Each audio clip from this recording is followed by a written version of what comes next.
Hello বন্ধুরা, আমি সৌরভ। আজ আমরা আলোচনা করব কনস্টিটিউশন থেকে নেক্সট পার্ট, সেটা কি ফান্ডামেন্টাল রাইট নিয়ে।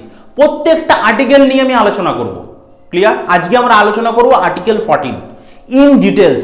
আর্টিকেল 14 থেকে যত ধরনের প্রশ্ন হতে পারে, সেটা ডব্লিউবিসিএস বা এসএসসি বা ডব্লিউবিপি বা কেপি বা ক্লার্কশিপ বা মিসেলেনিয়াস বা রেল, যে কোনো পরীক্ষার জন্য এই একটা ভিডিও এনাফ, মোর দেন এনাফ। ক্লিয়ার? ভিডিও লাস্টে আমি বলে দেব ডব্লিউবিপির জন্য কোন জায়গাগুলো ইম্পর্টেন্ট। ক্লিয়ার? অলরেডি আমাদের চ্যানেলে প্লেলিস্টে কনস্টিটিউশনের আগের পার্টসগুলো দেওয়া আছে, যদি না দেখে থাকো আজকেই দেখে নাও। বুঝতে পেরেছো? চলো শুরু করা যাক। দেখো, আজকে আমরা পড়বো আর্টিকেল 14। এতদিন পর্যন্ত আমরা দেখেছিলাম সিটিজেনশিপ, নাগরিকত্ব, প্রিয়াম্বল, এগুলো আমরা পড়েছি, কিভাবে কনস্টিটিউশন তৈরি হলো সেগুলো পড়েছি। যদি না দেখে থাকো, বারবার বলছি, সেই ভিডিওগুলো ভালোভাবে দেখে নাও, খাতার মধ্যে নোট ডাউন করে নাও। আজ থেকে আমরা আলোচনা করব কি ফান্ডামেন্টাল রাইট, অর্থাৎ মৌলিক অধিকার। প্রথমে জানতে হবে মৌলিক অধিকারটা কত থেকে কত নম্বর আর্টিকেলে আছে। এটা আছে 12 থেকে 35।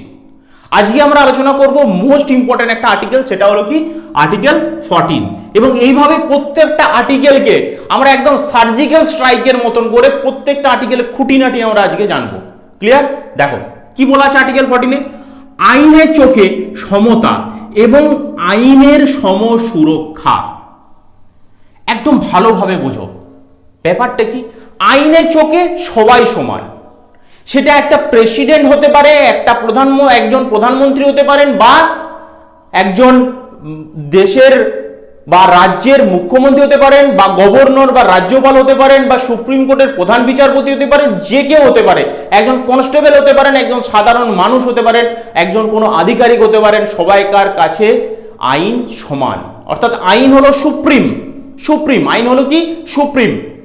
কি দেওয়া আছে এই আর্টিকেলটা? প্রথমে জানতে হবে কোথা থেকে এর কনসেপ্টটা নেওয়া আছে। এটা নেওয়া আছে রুল অফ ল। এটা মেইনলি ডিল করে কিসের সাথে? রুল অফ ল, যেটা এভি ডাইসি দিয়েছিলেন। এভি ডাইসি এই লটা দিয়েছিলেন, রুল অফ ল। সেখান থেকে এই কনসেপ্টটাকে ডিরাইভ করা হয়েছে। এখানে বলা আছে কি গভর্নমেন্ট, অর্থাৎ সরকার।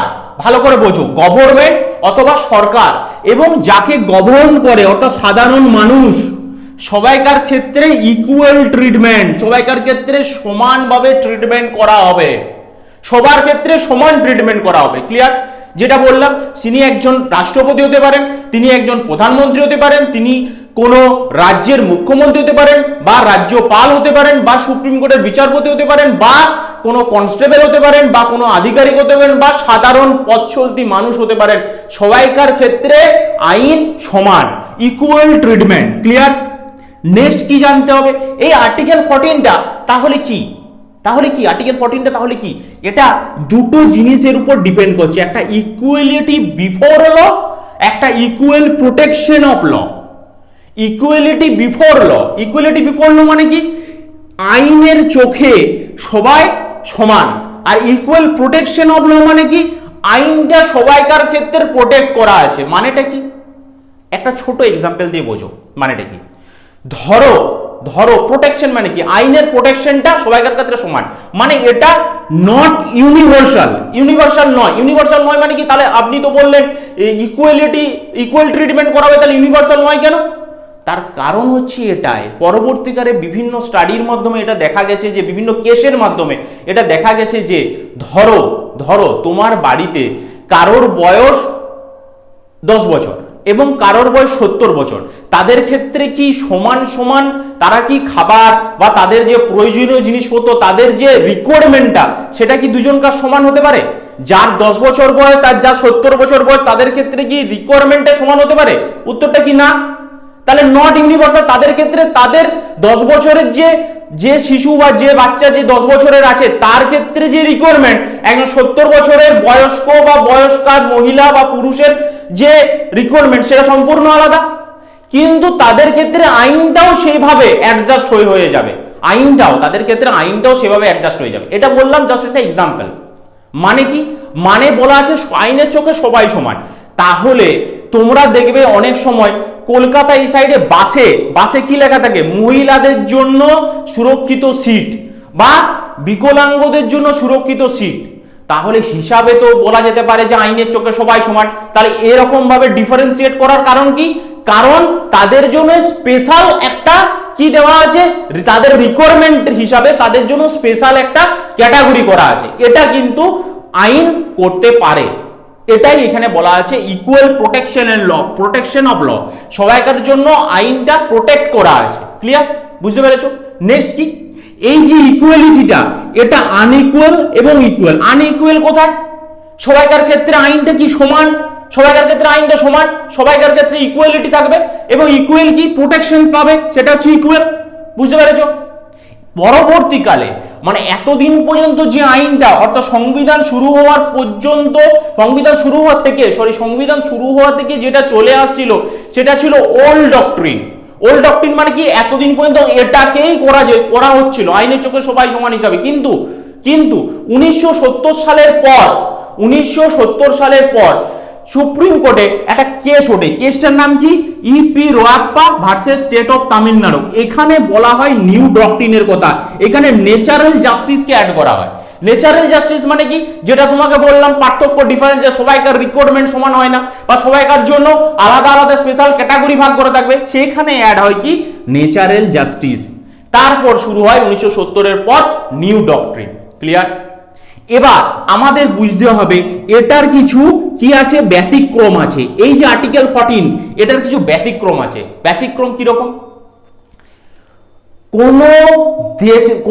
কোন রাজ্যের সিটিং যদি এমএলএ বা এমপি হয়, বা সব থেকে ভালোভাবে যদি বলা যেতে পারে, যদি ভারতের রাষ্ট্রপতি বা প্রধানমন্ত্রী এদের বিরুদ্ধে বা কোনো রাজ্যের রাজ্যপাল এদের বিরুদ্ধে যদি কোনো ক্রিমিনাল প্রসিডিংস হয়ে থাকে, ক্রিমিনাল প্রসিডিংস আছে, তাদের বিরুদ্ধে কোনো ক্রিমিনাল প্রসিডিংস আনা যাবে না যতক্ষণ তিনি অফিসে থাকবেন, অর্থাৎ যতক্ষণ তিনি কার্যরত অবস্থায় থাকবেন। ভারতের রাষ্ট্রপতির বিরুদ্ধে কোনো রকম ক্রিমিনাল প্রসিডিংস আনা যাবে না যতদিন তিনি অফিসে আছেন, অর্থাৎ যতদিন তিনি কার্যরত আছেন। এইগুলো ছোটখাটো কয়েকটা ব্যতিক্রম এখানে আর্টিকেল 14 আছে। ক্লিয়ার? তাহলে আমাদের বুঝতে হবে কি, আর্টিকেল 14 থেকে যদি ডাব্লিউবিপি বা কেপি বা স্টেট লেভেলের কোনো পরীক্ষাতে যদি কোশ্চেন আসে, কি আসবে? দুটো প্রশ্ন আছে, ভালো করে মার্ক করে নাও। যেটা বললাম, দুটো প্রশ্ন আসবে। একটা কি, আর্টিকেল 14 কি আছে? আইনের চোখে সমতা এবং আইনের সমসুরক্ষা। এটা হলো 1 নাম্বার প্রশ্ন, এটা পরীক্ষাতে আসবে। 2 নাম্বার কি, এটা কোথা থেকে নেওয়া হয়েছে? এটা নেওয়া হয়েছে রুল অফ ল। কার রুল অফ ল? এভি ডাইসির রুল অফ ল থেকে এই কনসেপ্টটা নেওয়া হয়েছে। ক্লিয়ার? এবং এইভাবে, এই যেভাবে আমি আর্টিকেল 14টা করালাম, এরপর ঠিক সেম ভাবে আর্টিকেল 15, 16, 17 প্রত্যেকটা আর্টিকেলকে আমরা একদম ইন ডিটেলস গল্পের মাধ্যমে, বাস্তব জীবনের উদাহরণের মাধ্যমে আমি তোমাদের সামনে তুলে ধরবো। চ্যানেলটায় যদি নতুন হয়ে থাকো, আজকেই সাবস্ক্রাইব করো, বন্ধুদের মাঝে বেশি করে শেয়ার করো, কমেন্টে জানাও তোমার কেমন লাগলো এই ভিডিওটা। ক্লিয়ার? যদি কোনো প্রশ্ন থাকে কমেন্টে জানাও এবং বন্ধুদের মাঝে বেশি করে শেয়ার করো। যদি নতুন হয়ে থাকো আজকেই সাবস্ক্রাইব করো এবং ভালোভাবে এই পয়েন্টগুলো খাতার মধ্যে নোট ডাউন করে মুখস্থ করে নাও। ক্লিয়ার? চলো টাটা।